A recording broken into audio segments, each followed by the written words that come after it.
Assalamualaikum warahmatullahi wabarakatuh.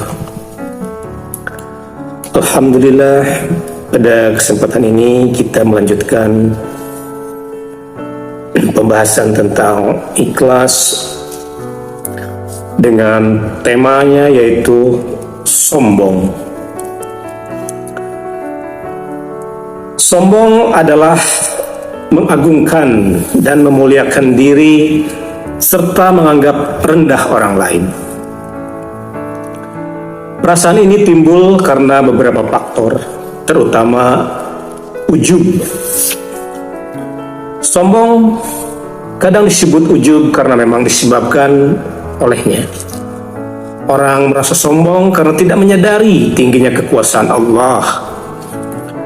Allah Subhanahu wa Ta'ala mengecam keras orang-orang sombong, sebab hanya Allah lah yang layak menyandang kesombongan. Perilaku orang sombong juga disebut sombong karena disebabkan rasa sombong itu sendiri. Adapun kesombongan itu ada 3 macam. Yang pertama, sombong dengan ketaatan kepada Allah Subhanahu wa Ta'ala. Yang kedua, sombong dengan perilaku mengikuti sunnah Rasul Sallallahu Alaihi Wasallam. Dan yang ketiga, sombong kepada manusia. Kesombongan terakhir adalah merasa lebih baik daripada orang lain sehingga meremehkan mereka dan tidak mau menerima kebenaran dari orang karena menganggap dirinya lah yang paling benar. Bahkan tetap menolaknya meskipun secara sadar tahu bahwa itu adalah kebenaran. Contohnya adalah kesombongan kaum Yahudi untuk mengikuti Rasulullah SAW. Padahal mereka tahu bahwa beliau Sallallahu Alaihi Wasallam adalah Nabi sebagaimana mengetahui anak-anak mereka. Demikian juga kesombongan iblis atas Adam alaihissalam, kendati tahu bahwa Allah Subhanahu wa Ta'ala memuliakannya. Kesombongan terhadap makhluk seringkali membuahkan kesombongan kepada Sang Khalik, sebagaimana telah ditunjukkan iblis. Kesombongannya terhadap Nabi Adam alaihissalam membuatnya menolak bersujud. Jadi siapapun yang merasa diri lebih baik daripada orang lain cenderung menolak kebenaran meskipun diketahuinya. Orang yang bangga dengan kepatuhannya kepada Allah Subhanahu wa Ta'ala pun ada hakikatnya telah bersikap sombong. Inti kesombongan adalah memandang diri agung, dan buahnya adalah merendahkan orang lain serta menolak kebaikan, kendati kebaikan itu disadarinya. Sombong dengan ilmu. Orang yang menyombongkan ilmunya pasti meremehkan dan memandang sebelah mata orang lain yang lebih bodoh. Ia berani melecehkan guru, mencibir saat dinasehati, memaksa untuk memberi saran, menolak bila disuruh mengerjakan kebaikan, menghina orang yang mendebatnya, meminta dihormati, mengeksploitasi orang lain demi ambisinya, serta marah kepada siapa saja yang dianggap menghalanginya. Semua orang sombong yang bersikap seperti ini pada hakikatnya telah lupa akan keberadaan Allah Subhanahu wa Ta'ala. Ilmu persis seperti hujan turun dari langit, menyirami bumi, menyuburkan pepohonan. Buah yang pahit akan semakin pahit, sementara buah yang manis akan bertambah manis. Itulah yang dimiliki orang sombong akan membuatnya makin sombong. Tetapi ilmu yang dimiliki orang tawadu akan membuatnya makin tawadu. Sombong dengan amal. Orang yang menyombongkan diri dengan amal ibadahnya, mengejek, menghina orang lain yang tidak beribadah seperti dirinya. Ia berucap tentang orang yang lebih bodoh, orang tolol yang menyia-nyiakan kebaikan, tentang orang yang lebih berandai.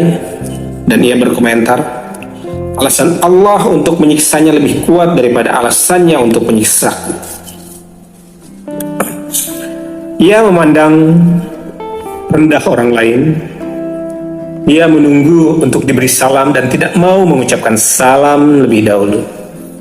Ia ingin dikunjungi tapi tidak sudi mengunjungi. Ingin dijenguk namun tidak mau menjenguk. Dan ingin dilayani tetapi tidak mau melayani. Kala diberi salam, dijenguk atau dikunjungi orang lain, ia mengira bahwa dirinya lebih mulia dan lebih baik daripada mereka, serta bahwa mereka tidak punya keistimewaan seperti dirinya. Ia berharap memiliki segudang kebaikan dan berharap orang lain tidak memilikinya secuil pun.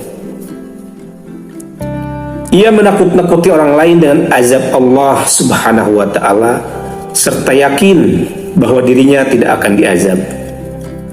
Mereka menghormatinya, memuliakan, dan menunaikan hak-haknya untuk mendekatkan diri kepada Allah Subhanahu wa ta'ala. Sedangkan ia memperlakukan mereka dengan cara yang tidak disukai Allah. Jadi sesungguhnya mereka lebih mulia daripadanya di sisi Allah Subhanahu wa ta'ala. Sombong karena riya. Orang yang sombong karena riya enggan melakukan kebaikan yang diperintahkan kepadanya. Entah orang yang memerintahkannya lebih cerdas atau lebih bodoh. Ia takut orang-orang berkata, si fulan telah dikalahkan dan disuruh oleh si anu. Ketakutan ini membuatnya berani untuk menolak, bahkan mengingkari kebenaran. Dengan kata lain, sombong karena riya ini membuat orang menolak kebenaran yang sudah jelas-jelas diketahuinya. Ujub dan sombong terselip di balik nikmat dan karunia. Sebagian besar objek kebanggaan dan kesombongan adalah nikmat baik yang bersifat agamis maupun duniawi. Karunia agamis memang lebih utama daripada karunia duniawi, dan hanya sedikit abid, ahli ibadah atau arif, ahli ma'rifat, dan ulama yang terhindar dari perasaan ini. Para hamba yang teguh sajalah bisa membuang perasaan itu. Kendati dalam hati mereka ada perasaan itu, mereka mampu meredam sehingga tidak sampai terwujud dalam perbuatan lahiriah. Apabila melakukan tindakan-tindakan berlebihan seperti di atas, dikisahkan bahwa Huzaifah ibnu al-Yamani tidak mengimami jamaah karena timbul perasaan bahwa dirinya lebih mulia daripada mereka. Dikisahkan juga bahwa Umar bin Khattab radhiyallahu melarang seorang imam sholat untuk memanjatkan doa dengan suara keras supaya imam tidak sombong. Aku khawatir timbul rasa sombong dalam hatimu sehingga kamu bersikap riya. Sombong dengan karunia duniawi. Contohnya yaitu sombong dengan nasab, sehingga memandang rendah orang lain dan memilih-milih orang untuk dijadikan teman. Sosok seperti ini tidak segan untuk berkata, aku Fulan bin Mulan, aku Fulan bin Fulan. Ayahmu siapa? Kamu tidak layak menjadi temanku, kamu tidak pantas melamarku. Ini beberapa kali pernah terjadi pada orang-orang soleh dalam sejumlah kesempatan, tepatnya pada saat mereka lalai, tetapi mereka langsung sadar dan menguasai diri, sehingga tidak bertindak lebih buruk. Yang kedua, sombong dengan kekuatan dan keindahan tubuh. Pelakunya cenderung meremehkan dan menjauhi orang yang lebih lemah dan lebih jelek. Sombong dengan banyaknya harta, anak, keluarga, pengikut dan pembantu. Orang seperti ini biasanya senang mencemooh orang lain yang tidak sekaya daripada dirinya. Bagaimana cara menepis rasa sombong? Sombong dapat diusir dengan menyadari bahwa Allah Subhanahu wa Ta'ala menciptakan nenek moyang dari lumpur hitam dan menciptakan keturunannya dari nuftah yang diproses dalam tempat yang hina. Ia harus menyadari bahwa Tuhan telah membuatnya ada dari asal tiada, membuatnya mendengar setelah sebelumnya tuli, membuatnya berbicara setelah sebelumnya bisu, memberinya akal yang membuatnya mengerti sifat-sifat dan mengeluarkannya dari rahim ibunya dalam keadaan lemah, tak berdaya, dan tidak tahu apa-apa. Ia lalu dididik hingga dewasa, dan kotoran selalu ada pada dirinya seperti kencing, tinja, keringat, dan ludah. Ada kalanya ia ingin mengingat tapi malah lupa, ingin pintar tapi malah bodoh, ingin perkasa tapi malah lemah, ingin hebat tapi malah tak berdaya, ingin kaya tapi malah miskin. Ia tak sanggup mereguk manfaat dan menghindari bahaya. Anehnya ia sering menyombongkan diri, berani menentang Allah Subhanahu wa Ta'ala, tidak mensyukuri rahmatnya, tidak merenungkan nikmatnya, dan tidak malu kepada Allah. Ia tidak sadar bahwa semua perbuatannya dari yang paling sepele hingga yang paling besar akan ditanyai. Betapa takutnya ia ketika semua perbuatan buruknya dipertunjukkan, atau bahkan ketika mengingat kesendiriannya dalam kubur dengan ditinggalkan harta dan anak-anaknya, sementara jasadnya hancur dan ia tidak bisa apa-apa. Dengan mengingat semua itu, manusia insya Allah sadar bahwa kesombongan hanya berhak dimiliki oleh Sang Maha Kekal yang tidak pernah mati dan tidak serupa dengan apapun, Maha Suci Zat yang berselimut keagungan dan berselendang kesombongan. Barang siapa berusaha menyainginya, ia sangat pantas mendapat azab yang pedih. Orang yang takut terjangkit ujub harus benar-benar memperhatikan jiwanya. Kalau terlintas rasa sombong, ingatlah terhadap semua hal di atas. Jika tidak mempan, ingatlah ancaman dan siksa Allah Subhanahu wa Ta'ala. Apabila kita merasa sombong dalam berdiskusi atau sombong untuk bertanya kepada orang yang lebih bodoh, usirlah perasaan itu hingga Anda bisa menerima kebenaran dari orang itu atau mengakui kebenaran lawan diskusi Anda. Periksalah diri untuk melakukan perbuatan hal kendati remeh. Jangan malu untuk memenuhi seruan baik walaupun penyerunya adalah budak miskin. Kunjungilah orang-orang lemah dan fakir meskipun nasab dan derajatnya lebih rendah. Jangan ragukan untuk mengingat asal-usul kendati hina. Jangan malu mengenakan pakaian jelek dan menikmati makanan sederhana. Singkatnya, jauhilah semua perbuatan yang identik dengan kesombongan dan keangkuhan.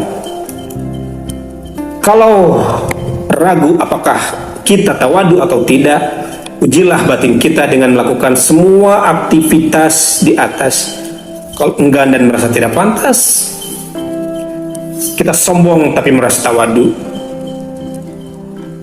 Abdullah ibnu Salam menguji batinnya dengan mencari dan memanggul sendiri kayu bakar.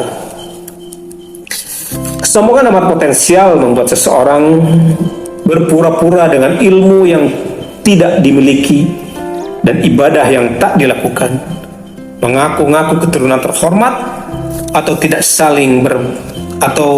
tidak bersilang pendapat dengan para ulama supaya terlihat setara atau lebih pintar daripada mereka.